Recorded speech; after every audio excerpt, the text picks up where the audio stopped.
Mother Teresa जिन्होंने अरबों लोगों का दिल जीता है और जो करोड़ों गरीबों का सहारा बनी थी, वो मदर टेरेसा लाखों गरीबों के मौत की वजह भी बनी थी। क्या आपको ये पता है? जी हाँ, इनफैक्ट उन्हीं के निगरानी में, उन्हीं के अनाथ आश्रम में बच्चों को घंटों घंटों तक रोब्स या क्लोथ से उनके हाथ पैर बांध के उन्हें लटका दिया जाता था। और बस इतना ही नहीं, उन्हीं के हॉस्पिटल्स में पेशेंट्स को बार बार यूज किए हुए नीडल से इंजेक्ट किया जाता था, प्लस उन्हें एक्सपायर्ड मेडिसिन भी पिलाई जाती थी। एंड आई नो आप अभी तक काफी शॉक हो गए होंगे, बट क्या यहां पर बात पैसे बचाने की थी? वेल, लगता तो नहीं है, क्योंकि देखा जाए तो उनकी मौत के बाद यह पता चला था कि उनका नेटवर्थ 752 लाख करोड़ रुपीस था।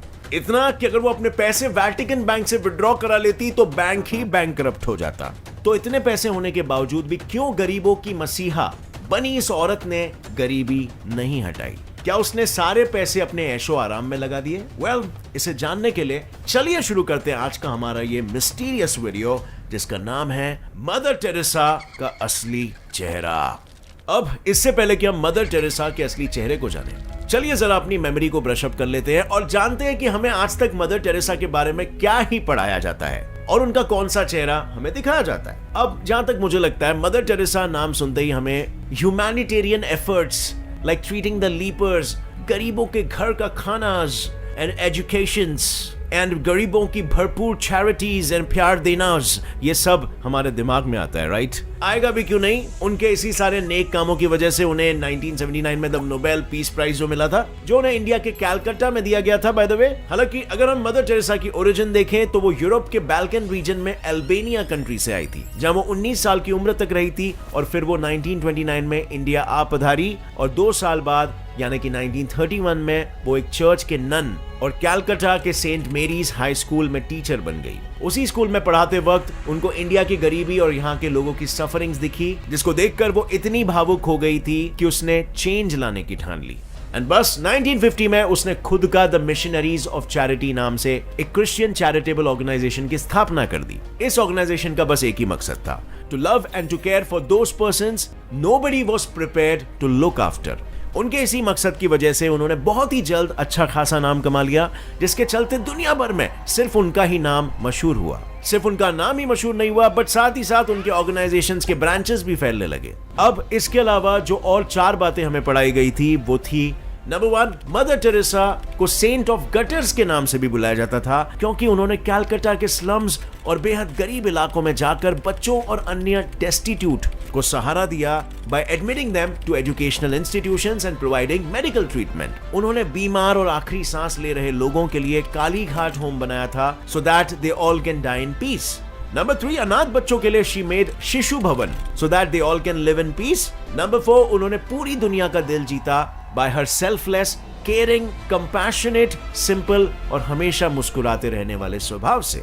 और हमने भी मदर टेरेसा को उनके इस स्वभाव से याद रखा है और उनके इसी गरीबी के सहारे बनने की कहानियां इतिहास में सुनी है, राइट? बट क्या ये इतिहास पूरी तरह से सही था? क्या यही था उसका असली चेहरा? क्योंकि जैसे कि मैंने आपको पहले शुरुआत में बताया, उनका असली चेहरा शायद कुछ और था। तो सवाल ये उठता है कि क्या था उनका असली चेहरा और उस चेहरे का पर्दाफाश आखिर हुआ कैसे और किसने किया? वेल, उनके असली चेहरे का पर्दाफाश उन्हीं के अपने घर वालों ने, उन्हीं के मिशनरीज ऑफ चैरिटी के लोगों ने किया, जिन्होंने साफ साफ ये कहा कि मदर टेरेसा बस दुनिया को दिखाने के लिए गरीबों की मदद कर रही थी, पर असल में वो उनकी कोई मदद नहीं करती थी। इनफैक्ट वो तो सैकड़ों गरीबों के मौत की वजह बनी। जी हाँ, और इसी स्टेटमेंट के आई विटनेस है मदर टेरेसा के ही मिशनरीज ऑफ चर्च के एक वॉलंटियर डॉक्टर आरोप चैटर्जी, जो इंडियन होते हुए भी इंडिया में नहीं रहते थे। पर आरोप यूके में अपने मेडिकल स्टडीज कंप्लीट करने जाए उससे पहले उन्होंने कैलकाटा के सभी गरीब रीजन्स में जाकर वृद्ध और गरीबों का वॉलंटरी मेडिकल ट्रीटमेंट करने के बारे में सोचा और आ गए इंडिया। जब वो सड़कों पर गिरे हुए वृद्ध और गरीबों की मेडिकल ट्रीटमेंट कर रहे थे, उन्होंने बताया कि उस दौरान वहां पर मिशनरीज ऑफ चैरिटी की एक भी सिस्टर या नन को नहीं देखा, जिसके बाद उन्हें डाउट गया और उन्होंने वहां पर इस ऑर्गेनाइजेशन को इन्वेस्टिगेट करना चालू कर दिया। एंड इन्वेस्टिगेशन करने पर उन्होंने जो देखा वो सब देखकर वो वहां पर एक और दिन नहीं रुक पाए और अगली ही सुबह अपना बोरिया बिस्तर समेटकर यूके के लिए रवाना हो गए। पर जब वो यूके पहुंचे तब उन्होंने ये देखा कि वहां पर लोग मदर टेरेसा को बहुत मानते थे। इनफैक्ट उनके गरीबों के लिए प्यार के चर्चे हर जगह हो रहे थे। लोगों तक सच्चाई पहुंचाने के लिए और उनकी आंखों पर झूठ की पट्टी हटाने के लिए उन्होंने कलकत्ता में जो भी देखा वो सब कुछ British television network channel 4 news के जर्नलिस्ट क्रिस्टोफर हिचिंस को बता दिया। क्रिस्टोफर वही शख्स है जिसने डॉक्टर अरोप के बताए गए मदर टेरेसा के काले कारनामों पर हेल्स एंजल नाम की एक डॉक्यूमेंट्री बनाई। इतना ही नहीं, उन्हें आज तक मदर टेरेसा का सबसे बड़ा क्रिटिक माना जाता है। उस डॉक्यूमेंट्री के रिलीज होने के बाद कई सारे लोगों का मदर टेरेसा को देखने का नजरिया ही बदल गया, क्योंकि उस डॉक्यूमेंट्री के हिसाब से मिशनरीज में बहुत से टॉर्चर्स और इनटॉलरेबल चीजें हो रही थी जो लोगों के आंखों के सामने तो नहीं आ रही थी, but this was all done under the watchful eyes of mother Teresa. यहां सबसे बड़ा शॉक जो सबको लगा था वो ये था कि वहां के हॉस्पिटल्स में एक ही नीडल को बार-बार रीयूज किया जा रहा था to treat all the patients. ये शॉकिंग इसीलिए था क्योंकि उसी हॉस्पिटल में बहुत सारे पेशेंट्स को तो HIV एड्स था, who were already having an impaired immune system।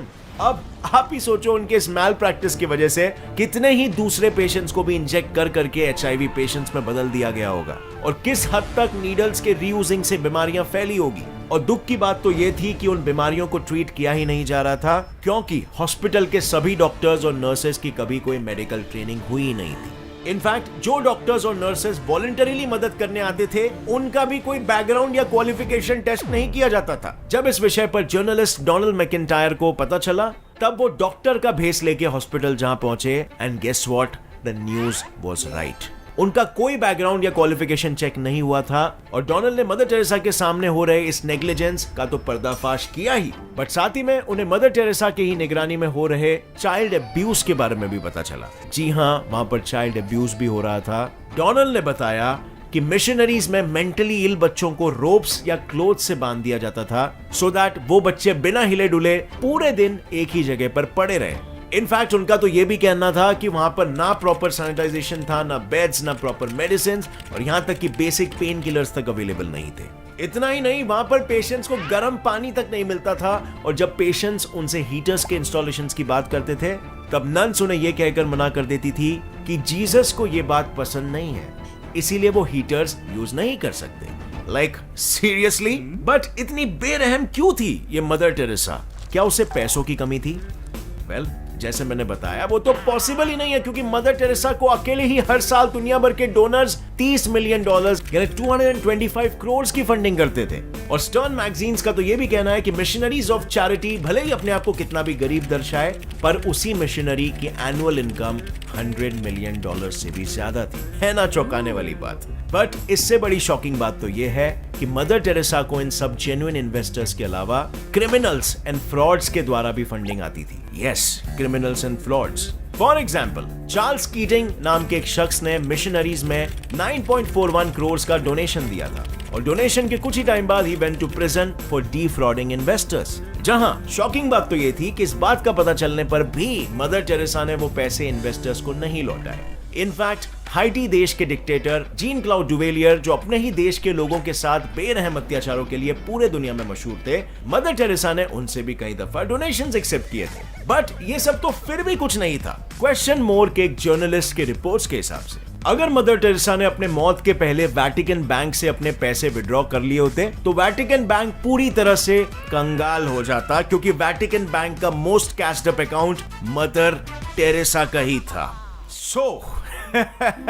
अब सवाल ये उठता है कि जब इतने सारे पैसे आ रहे थे तो मदर टेरेसा ने उन पैसों का इस्तेमाल कहां किया?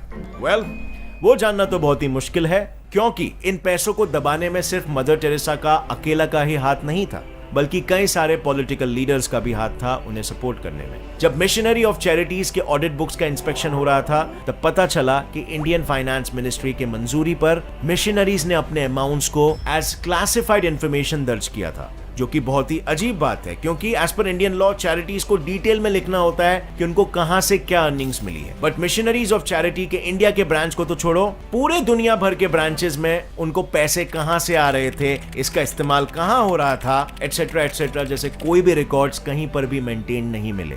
पर चलो, पैसे कहां से आ रहे थे, कहां जा रहे थे, ये तो फिर भी काफी छोटा मुद्दा है। बड़ा मुद्दा तो यह है कि जो मदर टेरेसा हमेशा से ही गरीबों का सहारा बनी थी, जिसे प्यार और पूरा जीवन गरीबों के लिए कुर्बानी देने के लिए इतना सारा पॉपुलैरिटी मिला, उसने गरीबों को ये सारे पैसे क्यों नहीं दिए? अगर दिए होते तो क्या गरीबी सच में रहती? एग्जैक्टली, अगर गरीबी चली जाती तो उसका इमेज कैसे बनता? दरअसल गरीबों को जितनी जरूरत मदर टेरेसा की थी, उससे कई गुना ज्यादा जरूरत मदर टेरेसा को उनकी थी। पैराडॉक्सिकली अपना नाम बनाने के लिए और उन्हें क्रिश्चियनिटी में कन्वर्ट करने के लिए शायद मदर टेरेसा ने ये सब कुछ किया। She was basically a paid up Christian missionary. Hitchens and doctor Chatterjee के अलावा भी कई सारे रिपोर्टर्स का मानना है कि मिशन के सिस्टर्स एंड नन्स मरे हुए बच्चे और अन्य मरीजों का अंतिम संस्कार करने से पहले फ्री टिकट टू हेवन के नाम पर उन्हें बैप्टाइज, यानी कि बिना उनकी मर्जी जाने उन्हें क्रिश्चियनिटी में कन्वर्ट कर देते थे। कन्वर्जन के अलावा इफ पैसों की बात करें, so she could have easily converted the overall conditions in her all institutions, schools, orphanages, nursing homes and hospitals, but उसने ये किया नहीं क्योंकि उसके हिसाब से गरीबी जीसस क्राइस्ट की एक खूबसूरत देन है और सफरिंग्स से ही दुनिया का भला होगा।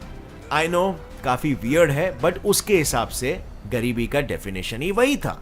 बस यही वजह थी कि मदर टेरेसा गरीबों को रोटी, कपड़ा, मकान के अलावा और कोई भी फैसिलिटी जैसे हीटर, बेड्स या मेडिसिन नहीं देती थी, so that they can suffer and ultimately die. But जहां पर उसके संस्था के मरीज horribly and extremely unhygienic conditions में ट्रीटमेंट पा रहे थे और मर रहे थे, वहीं जब मदर टेरेसा खुद बीमार पड़ी तब उसकी ट्रीटमेंट यूएस के टॉप हॉस्पिटल्स में की जा रही थी। सो क्या ये सुनकर आपको दोगलापन नहीं दिख रहा?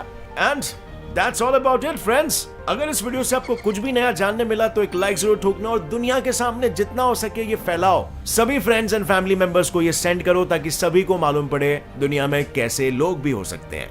एंड या डेफिनेटली हमें ऐसे पर्सन को इतना पेडेस्टल पर नहीं चढ़ाना चाहिए एंड उन्हें मैसेंजर ऑफ लव तो डेफिनेटली नहीं बुलाना चाहिए। सब्सक्राइब कर लो चैनल को अगर ऐसे वीडियोस आगे भी और देखने हैं तो, जो आपका नॉलेज बढ़ाए। And see you in another one. Till then stay curious, keep learning, keep growing. जय हिंद।